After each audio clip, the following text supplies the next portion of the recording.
welcome to Too Fond of Books. My name is Janelle and this is another March Mystery Madness video. In today's video, I want to share with you some post-vintage publication date doubles. I had already done a series where I talked about some vintage mysteries that had publication date doubles, 1933, 1922, etc. I want to do that now starting with 1966. I'm doing these videos early in the month in case you want to add any of these to your, I'm sure, already expansive TBRs. Before I get into that though, I need to show you the book that I found that fit the categories from the previous round of the 2x2 mystery game. Now, in that round, we were to find a thriller with an amateur sleuth. So again, I went first to my cart with my pile of possibilities, and so I think I have found one that fits. This is A Peculiar Combination by Ashley Weaver. This is the first in a new series that she's writing, and I haven't read this one yet, but I think it counts as more of a thriller than a whodunit. It's set during World War II, and it is about Electra MacDonald, who is definitely not a professional detective. So yeah, this is what I'm going to go for a thriller with an amateur sleuth. And I'm really hoping to get to this one this month. This one sounds really interesting. Okay, so let's dive into some post-vintage publication date doubles. Let's start with 1966. And let's kick off with In Cold Blood by Truman Capote. On November 15th, 1959, in the small town of Holcomb, Kansas, 4 members of the Clutter family were savagely murdered by blasts from a shotgun held a few inches from their faces. There was no apparent motive for the crime, and there were almost no clues. Now, what makes this one interesting is that it's a fiction but based on true events. And so he reconstructs the murder and the investigation that led to the capture, trial, and execution of the killers. Next up, we have The Third Girl by Agatha Christie. I don't have the dust jacket for this one. Let's see what I can do. That's a bit better. So this is a Poirot where basically a girl who lives in the same building that Poirot does, she shows up at his door. I think she lives in the same building. She shows up at his door and says, "I think I've committed murder," and then like doesn't want to talk to him anymore, and then she leaves. So it's a really intriguing Poirot. And then we have Panic in Box C by John Dickson Carr. Sailing from England to America with a writer friend, Philip Knox, Dr. Gideon Fell, that eminent crime solver, encounters some odd characters who are fated to have a volcanic effect on his stay in the U.S. Prominent among them is the imperious Lady Tiverton, the former actress Marjorie Vane, her latest young lover, and her longtime female companion. All wind up at a dress rehearsal in a Connecticut theater endowed by Miss Vane. Murder stops the show but provides Dr. Fell with a superb opportunity to display his own singular talents. I haven't read that one yet, but that one does sound really interesting. One Fearful Yellow Eye by John D. MacDonald. This is the 8th in his Travis McGee series. My husband's collecting these books. He enjoys these Travis McGee books. Glory Doyle had been one of the broken birds. McGee had taken her aboard the Busted Flush, patched her up, and turned her loose to make another try at life. Now she was calling for help again. Someone had very quietly, very skillfully extracted $600,000 from her husband during the last painful year of his life. Blackmail? Obviously. But the how and the why of it baffled McGee until he began to detect the lingering, unpleasant odor of sadism. All right, and then something very different is The Croaking Raven by Gladys Mitchell. This is one that is set in England, and her detective is Mrs. Bradley. So, Mrs. Bradley rents an estate only to find that an unexplained violent death occurred there some 2 years previously and that the murderer has never been found. The police have a suspicion that they know his identity, but there is no proof. The Cat Who Could Read Backwards by Lillian Jackson Braun. This is the first in her Jim Quillerin series. I've never read any of these series, but my mother-in-law read a bunch of these back in the day and quite enjoyed them. They are also quite commonly known as the Cat Who. We are introduced to the extraordinary detective team of prize-winning reporter Jim Quillerin and Coco, the brilliant Siamese cat. We have Death of a Doxy by Rex Stout. This is one of his Nero Wolfe books. And I'm not giving, the ones that I'm not giving in and telling you what order they are in the series is because it's a series that I don't believe you really need to read in order. Death of a Doxy. The only man who has ever given Nero Wolfe and Archie Goodwin any real trouble is Rex Stout himself. In this, his latest full-length novel, Stout sets before his famous detecting pair a seemingly insoluble problem. Fun. Okay, and then last but not least for 1966 is The Unexpected Mrs. Polifax by Dorothy Gilman. This is the first in that series.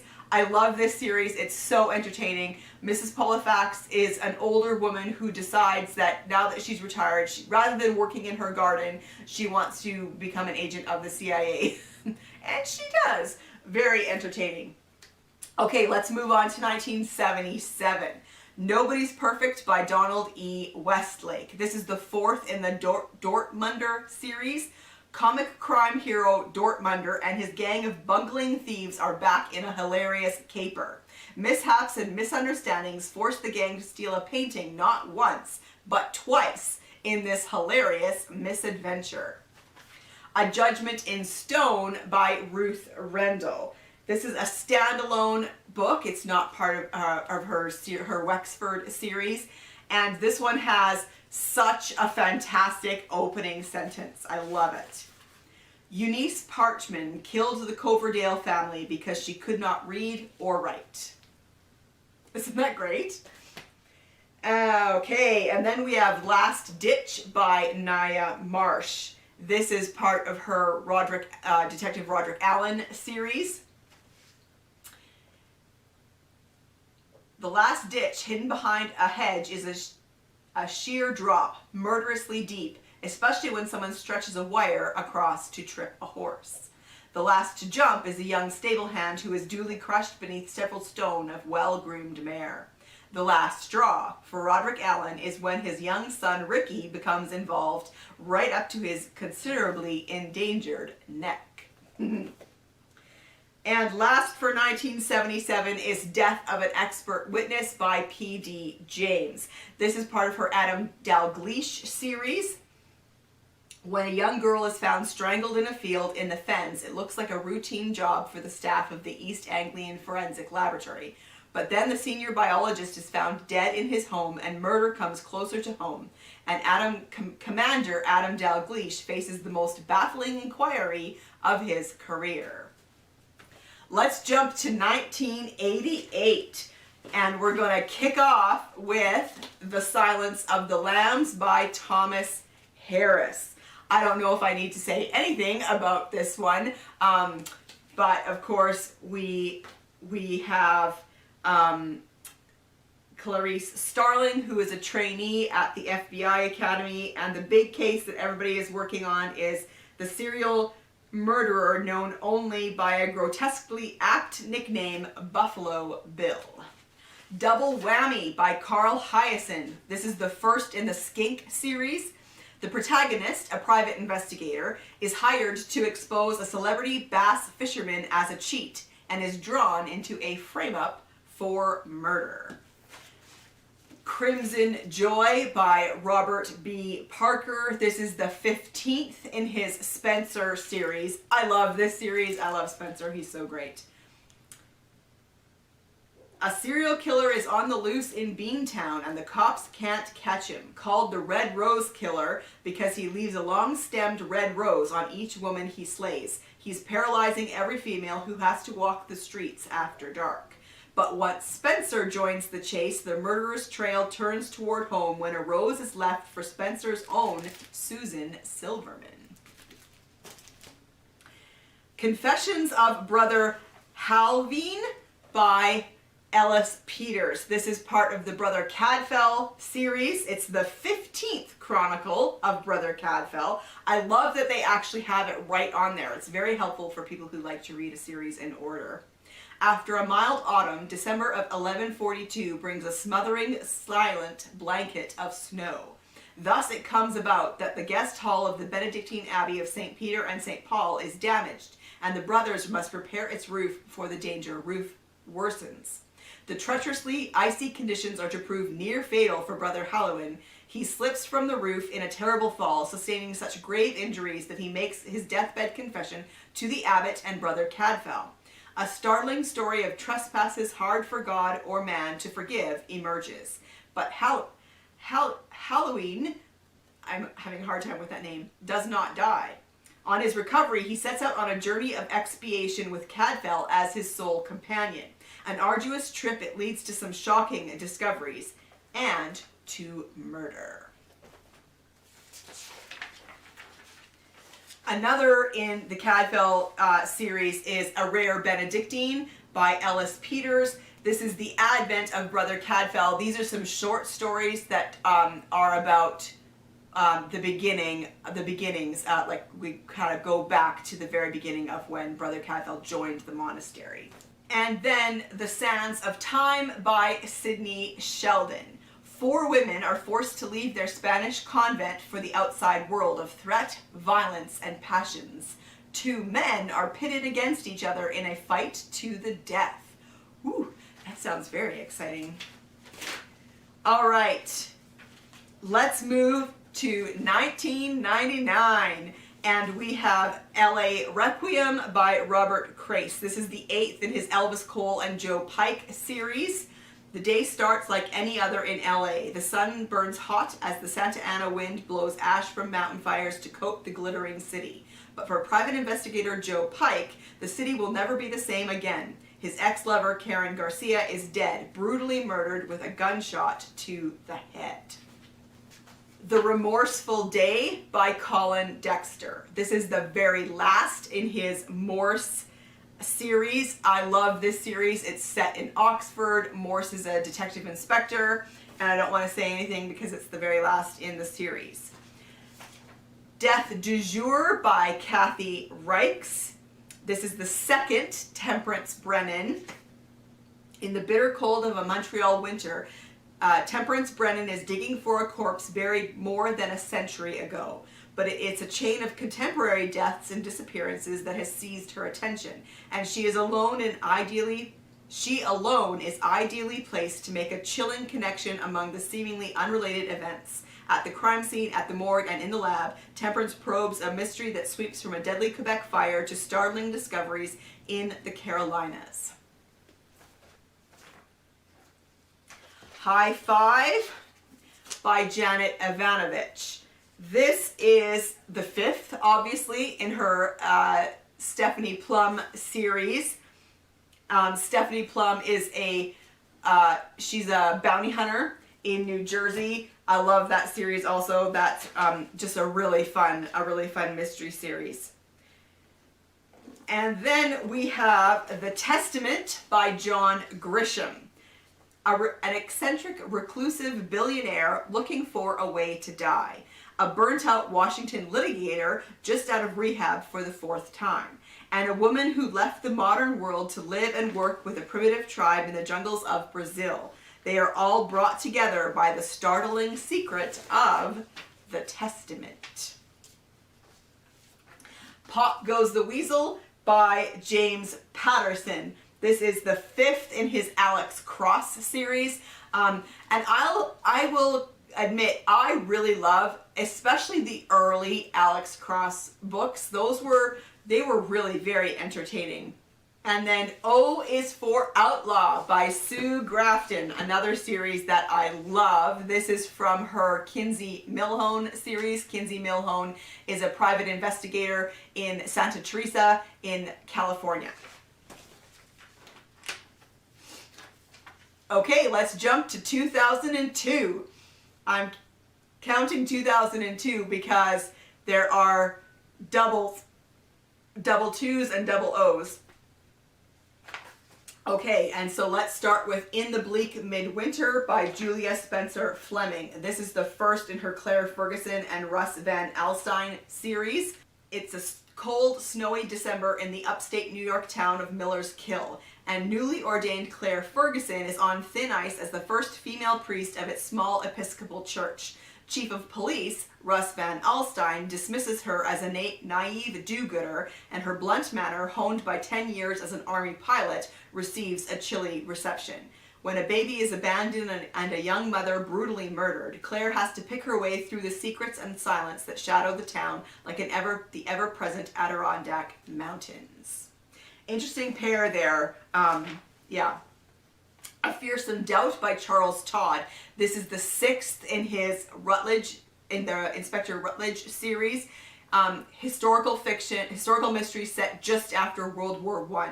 Scotland Yard Inspector Ian Rutledge, a former soldier seeking to lay to rest the demons of his past in the aftermath of World War I. But the past bleeds into the present in a complex murder case that calls into question his own honor and the crimes committed in the name of God, country, and righteous vengeance. I love that series. The Last Temptation by Val McDermott. This is the 3rd in her Tony Hill and Carol Jordan series. This is a series set, it's in England. Dr. Tony Hill is a profiler who works with the police, and Carol Jordan is the detective inspector who works the cases with him. Another good series. Very gritty, but really good. Hard 8 by Janet Ivanovich. This is the 8th in her Stephanie Plum series. I've already talked about that.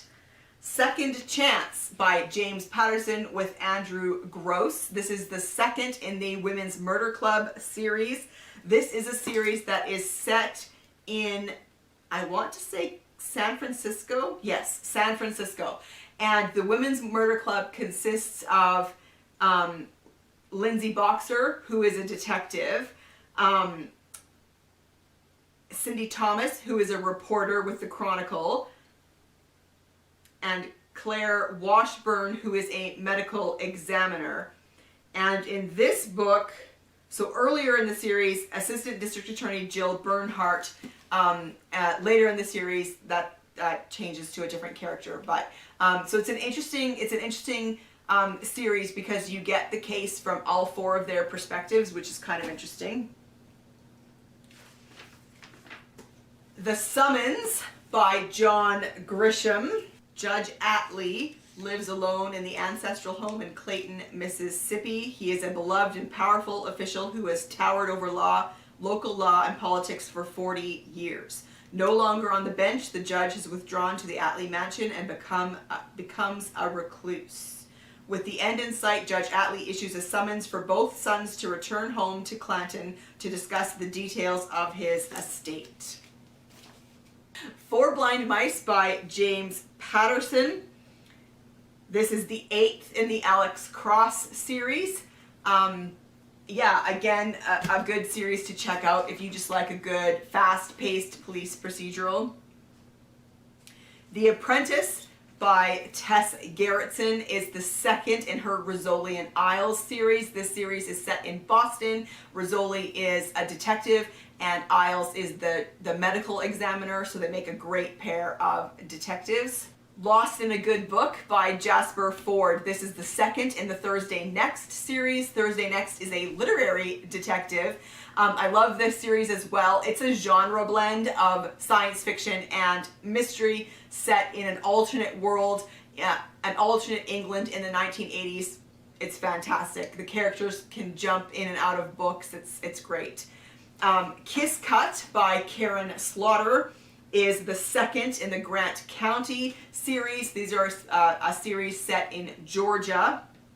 in the United States. And Sarah Linton is the town's pediatrician, but she is also the medical examiner. And then we also have the chief of police, who is another major character in the series. Again, very gritty, but really, really well written, really interesting mysteries.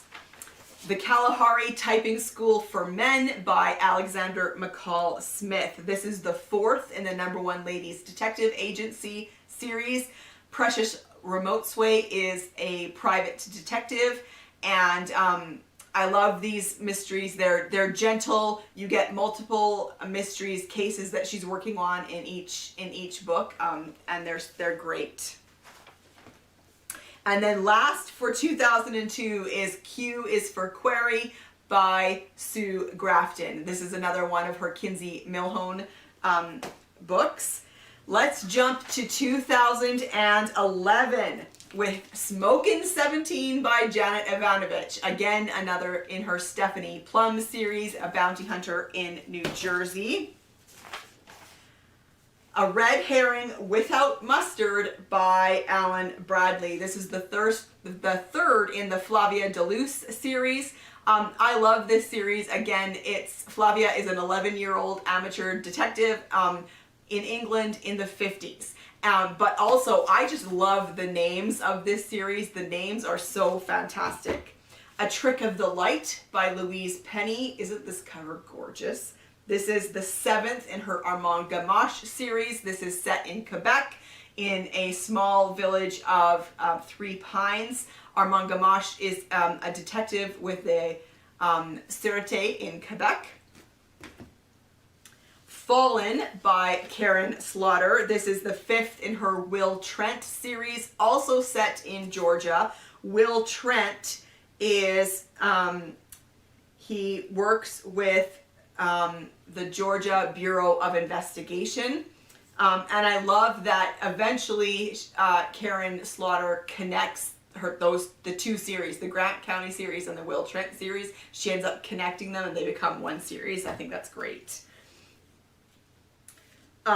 Live Wire by Harlan Coben. This is the 10th in his Myron Bolitar series. Myron Bolitar is a sports agent.